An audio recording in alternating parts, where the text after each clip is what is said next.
नमस्कार प्यारे बच्चों, कैसे हो आप देख रहे हैं मेरा यूट्यूब चैनल एजुकेशन गुरुकुल। और आज हम बात करेंगे राजस्थान माध्यमिक शिक्षा बोर्ड की क्लास 10th का लास्ट पेपर था, जो आज 25 अप्रैल 2022 को हुआ था।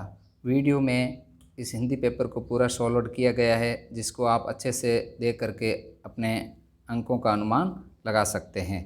तो बच्चों, चलो वीडियो शुरू करने से पहले अगर आप मेरे चैनल पर नए हैं तो चैनल को शेयर और सब्सक्राइब करना ना भूलें। चलो अपना पेपर शुरू करते हैं। सबसे पहला प्रश्न था, खंड अ के तहत एक अपठित गद्यांश था, जिसके पढ़ कर के आंसर देने थे। तो इसके आंसर यहाँ दे रखे हैं मैंने।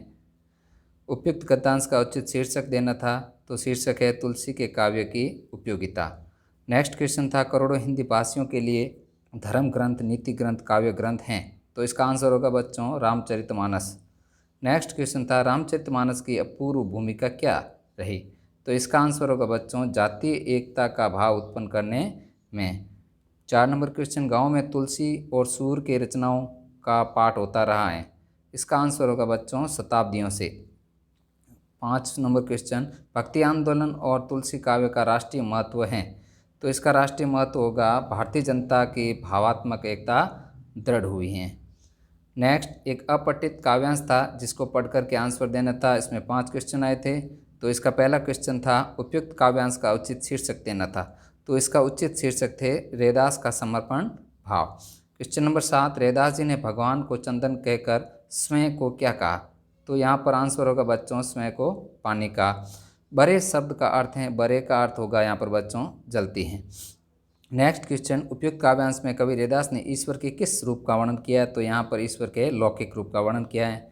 नेक्स्ट क्वेश्चन, सोने में सुहागा मुहावरे का अर्थ है। तो इस मुहावरे का अर्थ होगा बच्चों किसी विशेष वस्तु में दूसरी वस्तु के मेल से उसमें विशिष्ट गुण का समावेश होना। नेक्स्ट क्वेश्चन था, देहाती दुनिया उपन्यास से लिया गया पाठ है।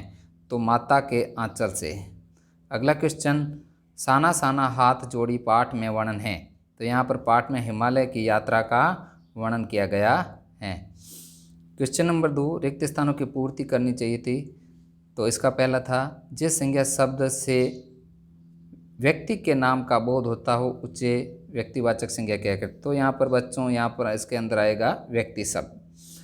नेक्स्ट, जो सर्वनाम निकटस्थ अथवा दूरस्थ व्यक्ति या पदार्थ की ओर निश्चित संकेत करते हैं उन्हें निश्चयवाचक सर्वनाम कहते हैं। तो इस रिक्त स्थान के अंतर्गत आएगा निश्चित। नेक्स्ट, विशेषण प्रकार के होते हैं। तो बच्चों यहाँ पर विशेषण 4 प्रकार के होते हैं।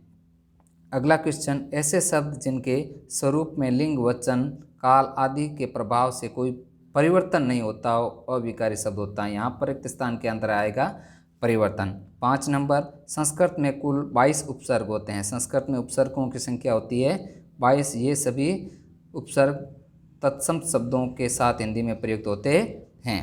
नेक्स्ट, वे प्रत्यय जो धातु अथवा क्रिया के अंत में लगाकर नए शब्दों की रचना करते हैं उन्हें कृत प्रत्यय कहते हैं। नेक्स्ट क्वेश्चन, लघुतरात्मक प्रश्नों के उत्तर देने थे। प्रत्येक उत्तर 20 शब्द सीमा थी। तो इसका पहला था, संधि की परिभाषा लिखते हुए स्वर संधि के प्रकार लिखे। तो बच्चों यहाँ पर संधि का अर्थ है दो वर्णों के मेल से होने वाले विकार को संधि कहते हैं। दो वर्णों के मेल से। इसके प्रकार हैं, संधि 5 प्रकार की होती हैं, त्रिक संधि, गुण संधि, वृद्धि संधि, अयादि संधि और यण संधि। नेक्स्ट क्वेश्चन, कर्मधारय और बहुब्रीहि समास में अंतर लिखिए। तो कर्मधारय समास में पहला या दूसरा खंड विशेषण विशेष्य का भाव होता है, तथा बहुब्रीहि समास में विशेषण तथा विशेष्य का भाव नहीं होता है। नेक्स्ट, आकाश टूटना मुहावरे का अर्थ लिखिए। तो आकाश टूटना मुहावरे का अर्थ है मुसीबत में आ जाना। 4 नंबर क्वेश्चन, अंधा बांटे रेवड़ी फिर अपने को दे लोकोक्ति का अर्थ लिखिए। तो यहाँ इसका अर्थ है अधिकार मिलने पर उसका फायदा उठाना।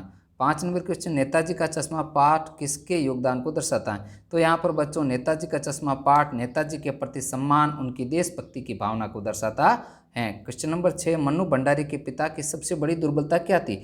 तो उनके पिता की सबसे बड़ी दुर्बलता यह थी, आसपास के लोग बहुत बातचीत करते और समय खराब करते थे। नेक्स्ट, नौबत खाने में इबादत पाठ किसके बारे में है। तो बिस्मिल्लाह खां शहनाई वादक के बारे में है। नेक्स्ट, उदो तुम हो अति बड़भागी, गोपियों ने ऐसा क्यों कहा। तो यहाँ पर श्री कृष्ण के सामीप्य के कारण गोपियों ने ऐसा कहा। 9 नंबर क्वेश्चन, परशुराम जी का गुस्सा कैसे शांत हुआ। तो परशुराम जी का गुस्सा श्री राम के मधुर वचन सुनकर के शांत हुआ। 10 नंबर क्वेश्चन, आत्मकथ्य कविता में जिसकी अभिव्यक्ति है जयशंकर प्रसाद की अभिव्यक्ति। नेक्स्ट क्वेश्चन, माता का अंचल पाठ में किसका चित्रण किया गया है? तो माता के अंचल पाठ में शिव पूजन के सहाय के बचपन का चित्रण किया गया है। युमथांग का अर्थ लिखिए, यह कहाँ स्थित है? तो युमथांग शब्द स्थान विशेष के लिए लिया गया है, यह लहासा तिब्बत में स्थित है। तो इसका खंड व बच्चों बहुत बड़े आंसर है जिसका यहाँ पर अपन नहीं कर पाएंगे, तो यहाँ तक आप देख लेना अच्छे से, आप अपना अनुमान और सॉलिड पेपर अच्छे से मिलान कर सकते हो। तो बच्चों कैसा लगा मेरा वीडियो? अगर मेरा वीडियो अच्छा लगे तो चैनल को सब्सक्राइब करना ना भूलें, ताकि जब भी मेरा नया वीडियो आए तब आप तक नोटिफिकेशन सबसे पहुँचे।